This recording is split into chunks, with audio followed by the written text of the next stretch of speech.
So, good morning, friends.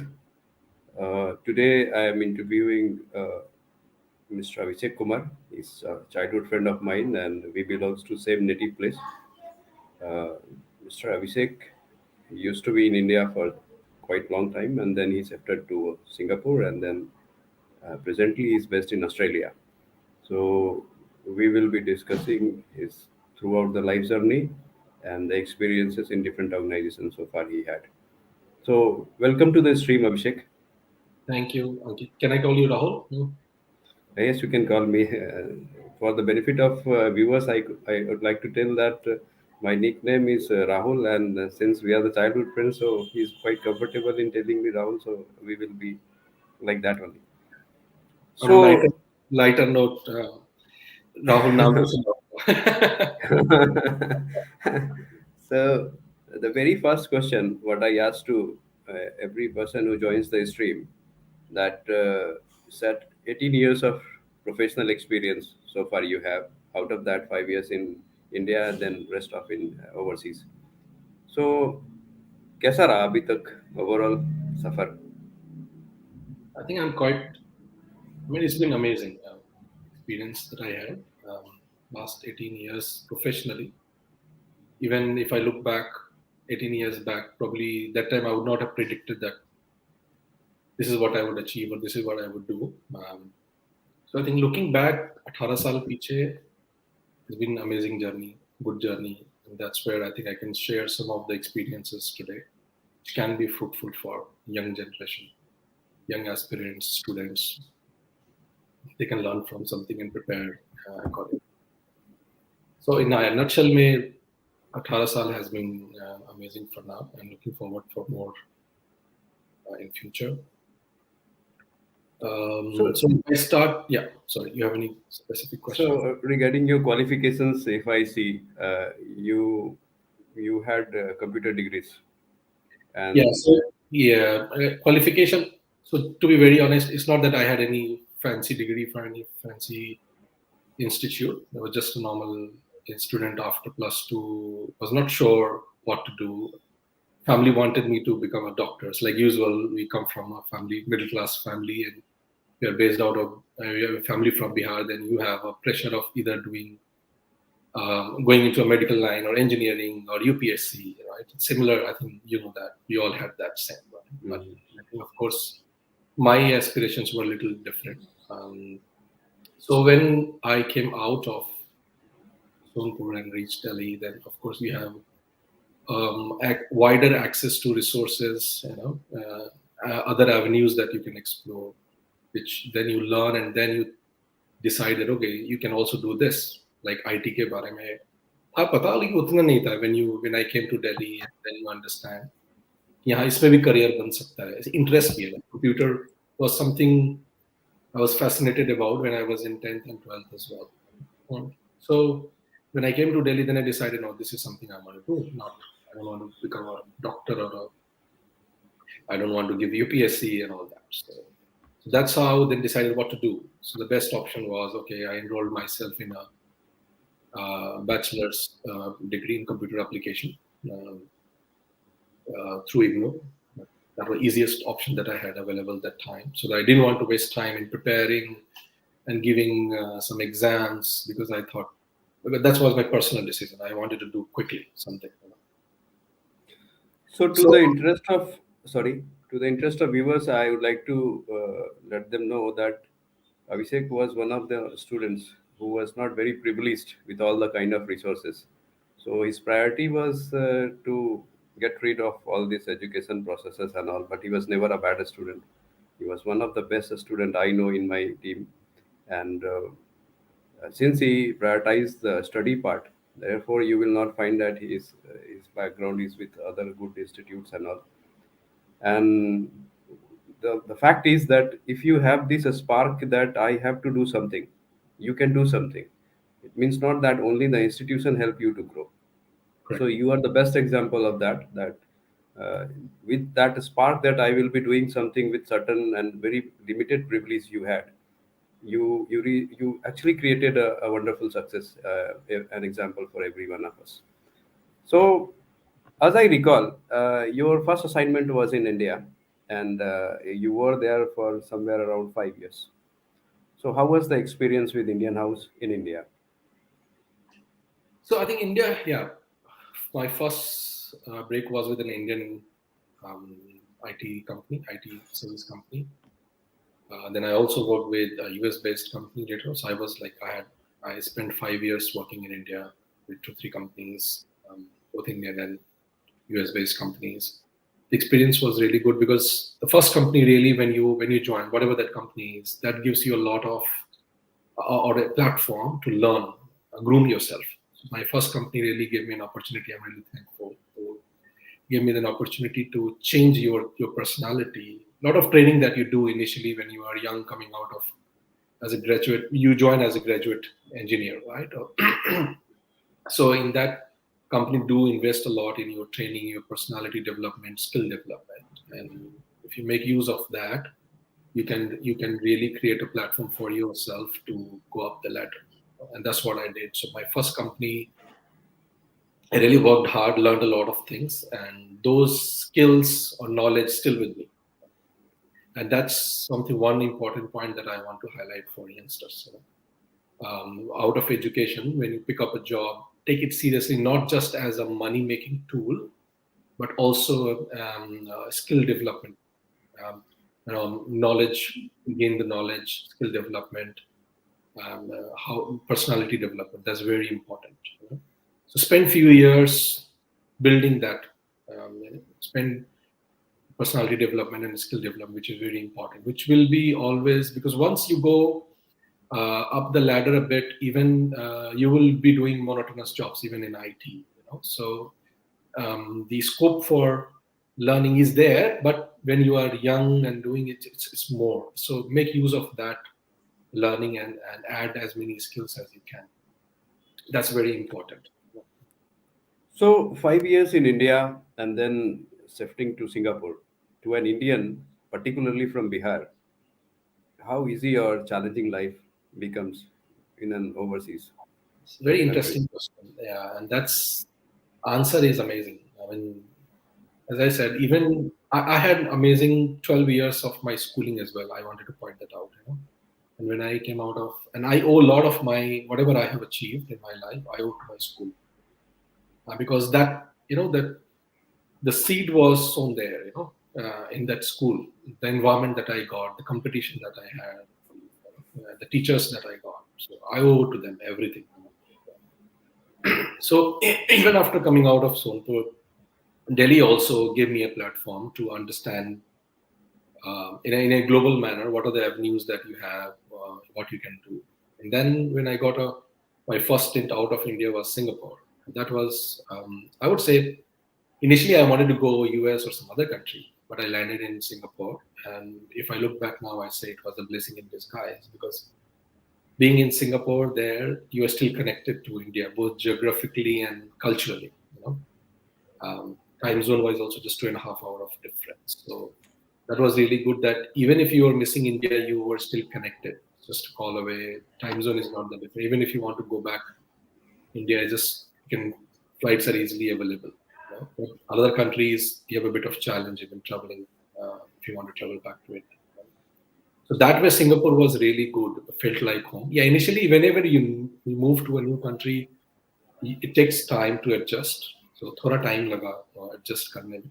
वो लगता है. There is a bit of differences there, but I think uh, after a few months, a year, I started feeling home, and I feel home because I came as a boy. I started my family there. So for me, like 12 years, I spent. Came as a boy, became a man there. If I put it that way. So Singapore has been really amazing. It's very close to my heart. And if I talk professionally as well, geographically, the way it's placed, it gives you a lot of opportunities in a sense that a lot of companies, um, uh, strategically, they see Singapore as a regional hub, for global companies, IT companies, manufacturing companies. We talk about any industry. Singapore is a regional hub. And that's why a lot of roles or job opportunities are created, which are there only in Singapore, may not be there in other countries, And that's the advantage of Singapore. That's something youngsters can tap on it, you know. And it's closer to India as well. So only challenge, that's something in Singapore that people can face is, of course, entry to Singapore. Visa restrictions are there right now. That's there in a lot of countries, but yes. So if you cross that hurdle in terms of opportunities, lifestyle, it's all good. So I believe that you were 10 years there. How Well, many job? almost 2 years, yeah. So how many job assignment out of this decade you find? Yeah, so if I can recall, I worked with, I think, three companies there, three different companies, different industry, banking, non-banking, um, and the experience was same, amazing for both, working in different industries. For IT, that's the good thing is, yes, your role remains the same. However, there is, of course, there is a different flavor depending on the industry. What you do slightly changes, but the core job is the same. Either we work for a banking or we work for any other. The core of the work is the same. But yes, uh, maybe depending on the industry, it can be more demanding. Like in banking, if you work for a bank, you are on your toes all the time, because if you're supporting an online system, a banking system, because banking payments are critical. So there is a criticality attached to it. So that's where your nature of job differs a bit based on the industry you're working. The pressure that you have differs a bit in the industry you're working. Otherwise, the work that you do is the same, is almost the same for an IT guy in most of the industry that we work in. So my question is that if Singapore is so comfortable to dwell, then after 10 or 12 years, why you decided to shift to Australia? Yeah, great question. Again, it's the only drawback, as I highlighted, is about the visa or residency, right? So, given the choice, I would not have left Singapore. Even my family, personally, my wife, kids, they used to love Singapore.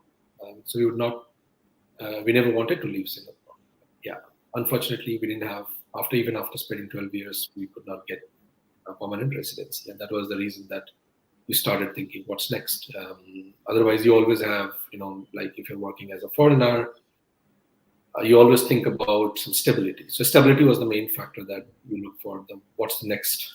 So that scheme of things, Australia was the next where we got residency, and then we decided to move to Australia. So it was more of a personal reason rather than a professional decision. So move to Australia was more personal front, to bring up the family, where you want to raise your kids, bring up the family, and have a stability. There's no point that point of view. Plus, of course, job IT market wise as well, Australia is also good. So I've been here for the last 2 years. It's been great so far in Australia as well.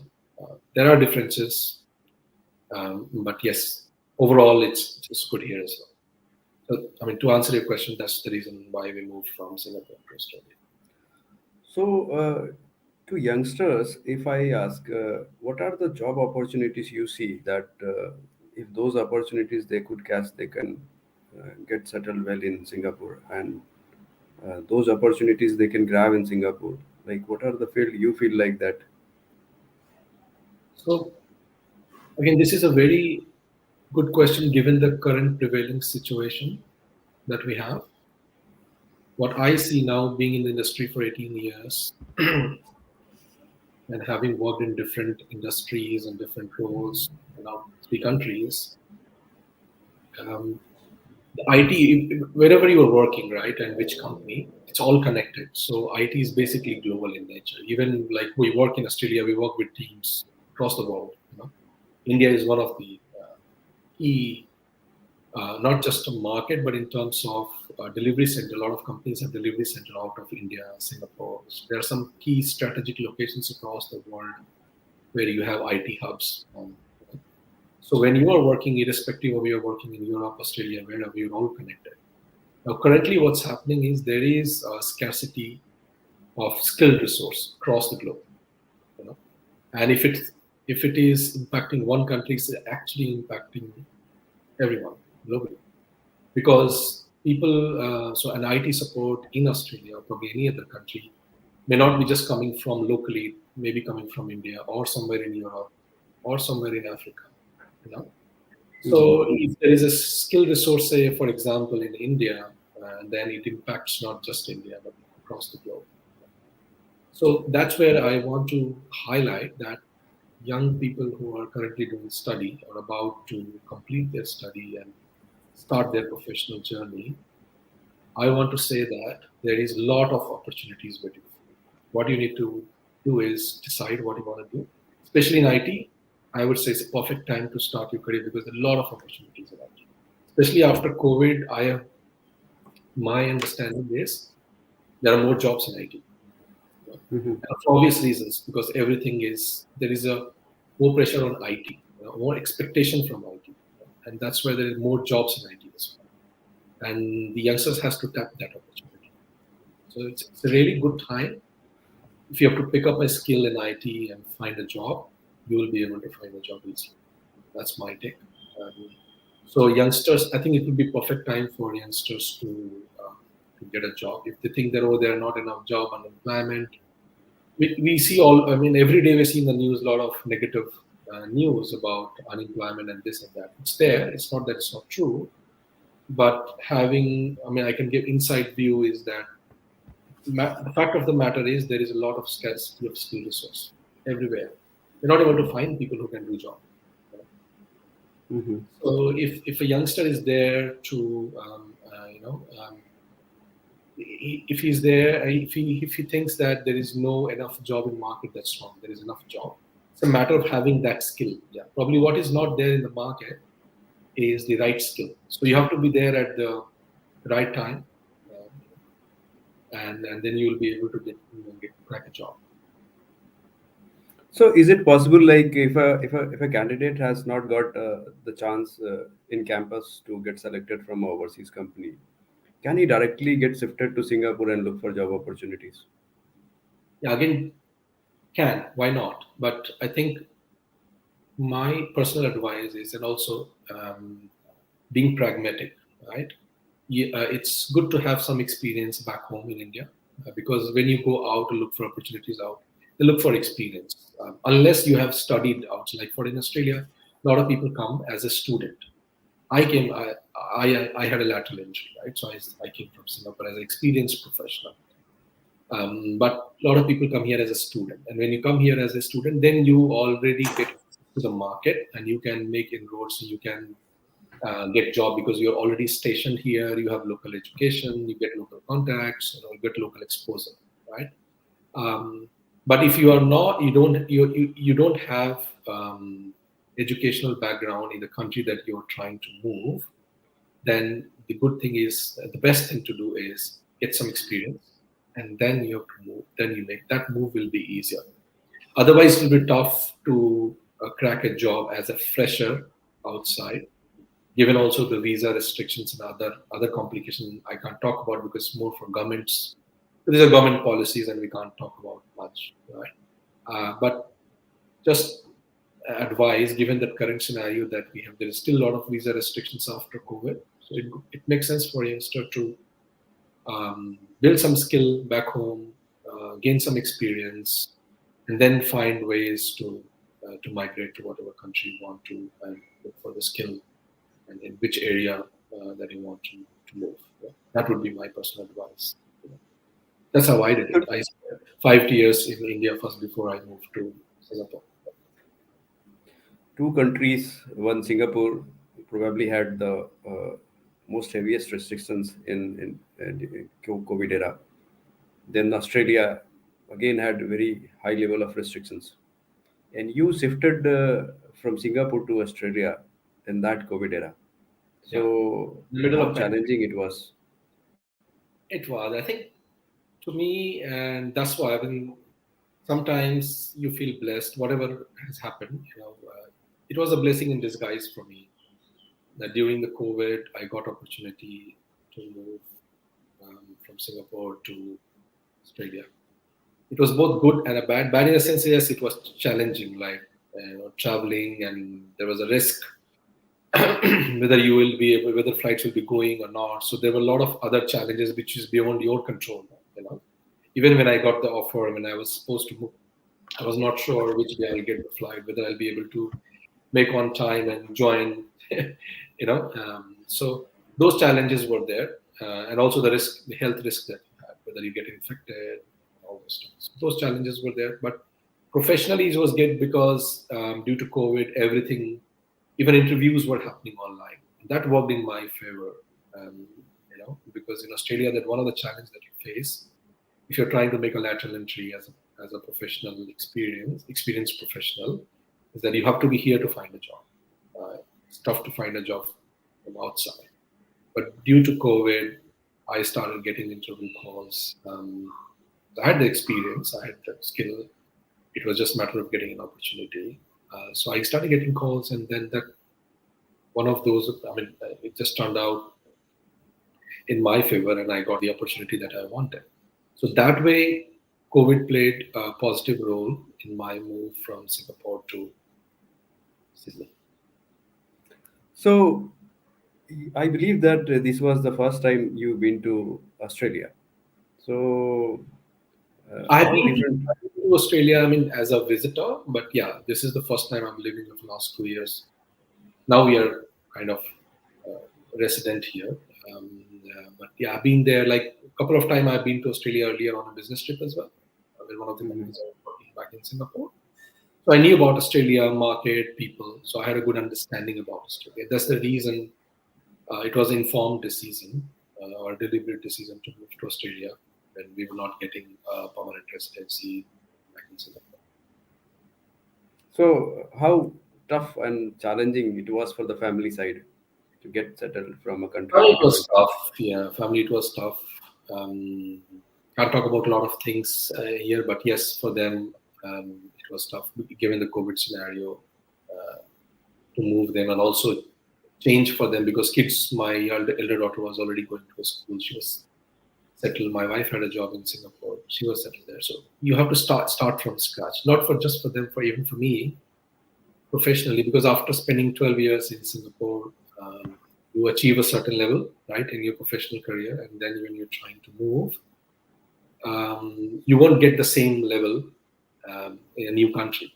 So I had to start with whatever I got, and then. But I'm happy with whatever I've achieved in the last 2 years. But it wasn't easy, You won't get the same level that what you achieved in Singapore in 12 years. So that's a key challenge. Even for people who are trying to move from India to another country, you have to be ready, mentally ready to accept some of the things probably you would not have anticipated.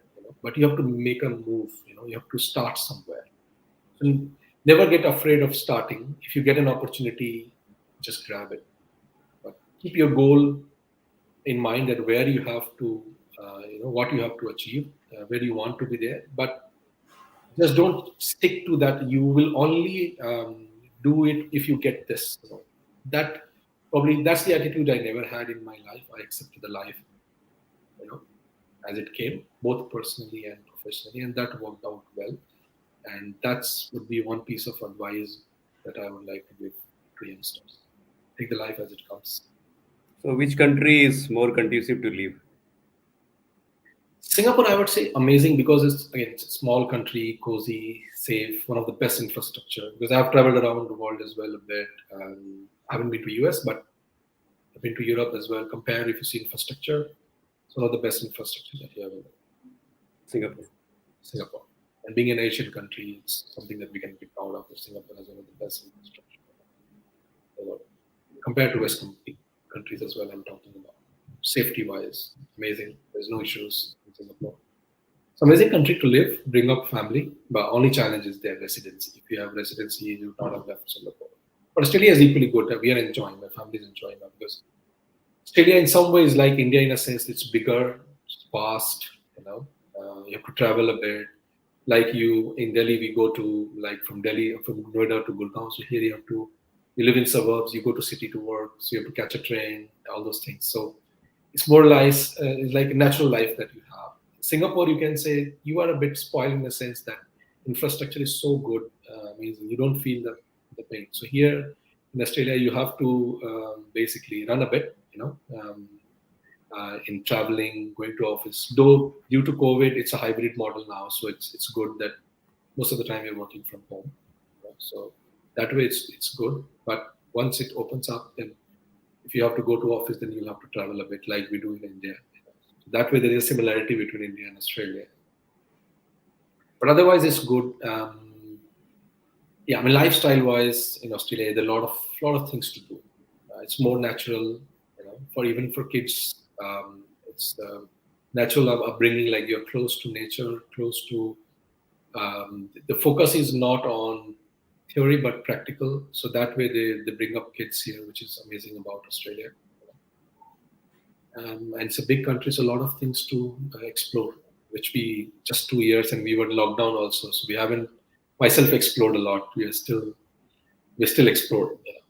So that way it's really amazing. We are happy. So even after we were a bit sad when we moved from Singapore, that yes, we have to leave that beautiful country. We still back of the mind it is, but we are happy with what we have got here. So, being an IT professional, you had been to different industries and different assignments. Which industry you find it is more comfortable for an IT industry, IT people?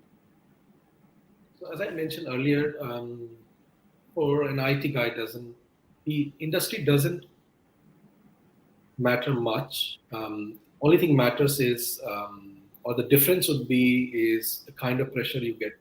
So if you work for a banking, I would say definitely the work pressure and the mode of work that you have is slightly different than other industry. Maybe some other industries you can have a bit relaxed environment.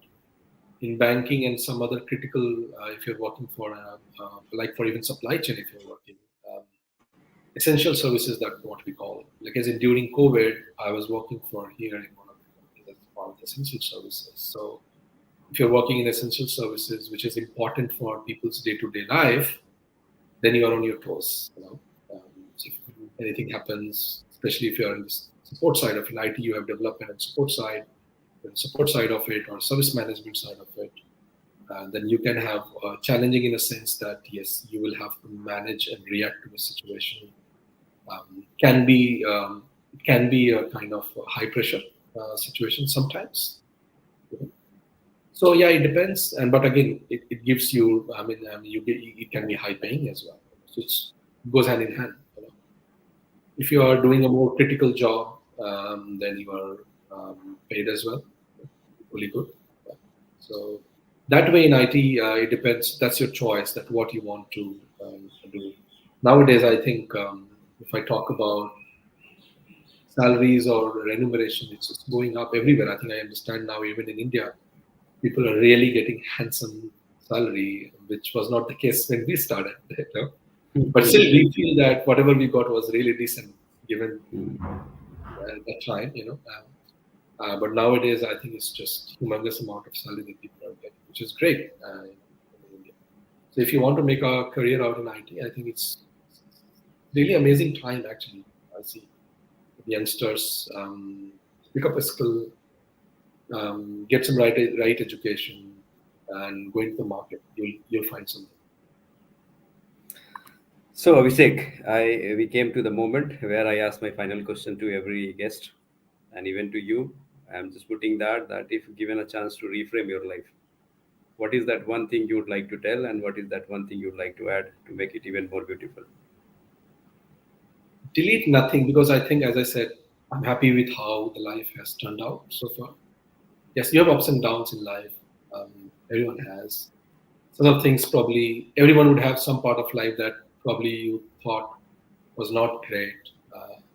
But if I look at that, if I look back, I would say that even those moments or experiences are good, because those experiences also teach you something, which is also important for your life. So I would not want to delete anything.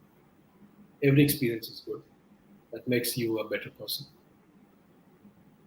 If I have to add something, yeah, in my life, I think professionally, you also know, you and me played cricket together as well, right? I wanted to be, I never wanted to be an IT or a doctor or engineer. That's something probably if I could have done, if I can reframe and say, can I go back and become a cricketer? Probably yes. Yeah, that's the only thing. So, cricket you miss even today. I play cricket now, so I mean that passion is still there. I played in Singapore, and Singapore also gave me that opportunity to play. We're very popular among Indians in Singapore. We play a lot of passionate cricket, and even in Australia, Australia is even better because you get very good um, because Australia is a cricket playing nation, right? So you have a lot of infrastructure available as well, which I've just started playing again back here because of COVID. We were not able to, but just started again, so I still play. So I live that passion. Yeah, but as a professional, I thought if I wanted to be a professional cricketer, probably yes. That was my kind of first love. But yeah, happy to be whatever life gave me, whatever came my way. I'm happy with everything. Nothing to relate. So I'll not let you go. And the final question to you is something different. And that something different question is that, as I know, you are probably the few friends, out of the few friends, who never applied for a government job. So is there Yes. any regret to not have a government job in India? No. Let me just think whether factually it's correct. Whether never applied. I think so. Yes, never. The only probably I would have applied is because I was fond of armed forces. I think I gave one exam. That was when I was in 12th, right? You only give the appearing exam for I think ND or something. That's the only exam that I probably I would have given. But no government job for sure. Yes, that's you're right, factually right. I never intended to do a government job. um, So so sorry. The question is that why? Why no, is no, that no. your It was not why. Is there any regret? I said. So you said okay, no. So no? happy. No regret. I think, as I said, I'm happy with what I have done. Probably if I've done a government job, um, I would not have had the same experience that I have now. You know, like travel around the world, get some exposure, um, different culture, different countries, different skills that I have acquired. Probably I would not have been able to do that. And I'm happy with what I have got. So there is no regrets. So let me close the interview and then I'm coming back to you. Thank you. So this was Abhishek, my childhood friend, and now currently based in Australia, and he's an IT professional and doing the best in his life. We will be meeting soon with some more professional, and keep watching the channel by the time, and do comment, like, and subscribe. Thank you very much.